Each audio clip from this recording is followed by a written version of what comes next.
Hey everyone, welcome back.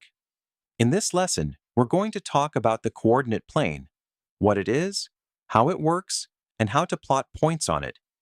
This is the foundation of everything we do in algebra, so let's get into it.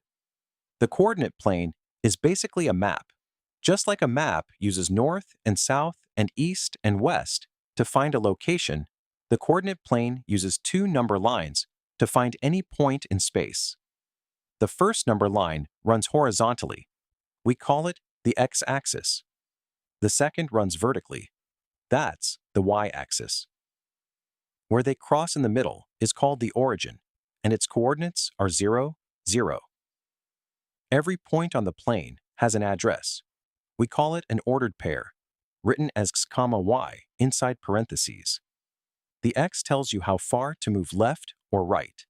The y tells you how far to move up or down. So the point 3, 2 means start at the origin, move 3 units to the right, then 2 units up.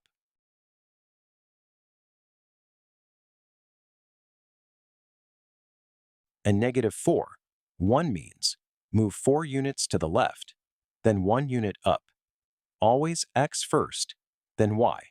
Never mix them up. The x-axis and y-axis divide the plane into 4 sections called quadrants.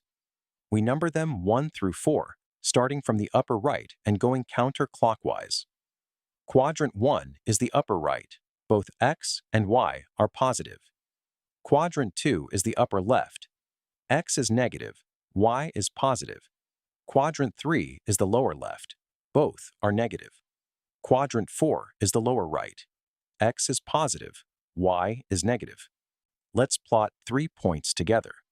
Point A is 4, 3. Move right 4, up 3. That lands in quadrant 1. Point B is -2, 5. Move left 2, up 5. That is quadrant 2. Point C is -3, -4. Move left 3, down 4. That is quadrant 3. Notice how the signs tell you exactly where to go before you even touch the graph. And that is the coordinate plane. Simple idea, but you will use it in every single lesson from here on out.